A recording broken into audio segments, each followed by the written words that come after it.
Hello friends, आज पनीर पोलाव बनाइছিলোঁ। भाविলোঁ रेसिपिটো আপোনালোকৰ লগতো শ্বেয়াৰ কৰোঁ। তাৰ কাৰণে ইয়া গোটেইবোৰ বস্তু মই যোগাৰ কৰি লৈছোঁ আৰু এইফালে চাউলখিনিও ধুই ৰেডি কৰি ল'লোঁ। এতিয়া কুকাৰত ঘি দিছোঁ। গৰম হোৱাৰ লগে লগে ইয়াত পিঁয়াজখিনি দি অকণমান ভাজি ল'লোঁ আৰু ইয়াৰ লগতে এতিয়া কটা বিলাহীখিনিও দি অকণমান ভাজি ল'ম। এতিয়া দিছোঁ পনীৰখিনি অকণমান ভজাৰ পিছত ইয়াত দি দিলোঁ ড্ৰাই ফ্ৰুটছখিনি আৰু লগতে নিমখ অকণমান দিছোঁ আৰু এতিয়া দিছোঁ চেনি এচামুচ। এতিয়া গোটেইখিনি ভালদৰে লৰাই লৈছোঁ আৰু এতিয়া দিলোঁ চাউলখিনি, লগতে পানী জোখ অনুসৰি দি দিম আৰু দুটা চিটি আহিবলৈ দিম।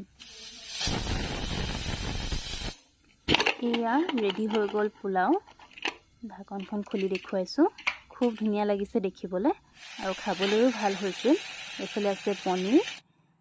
এয়া মোৰ ভাতৰ থালি ৰেডি হৈ গ'ল। আপোনালোকে বাৰু ভিডিঅ'টো চাই কেনেকুৱা পালে কমেণ্ট কৰি জনাবচোন।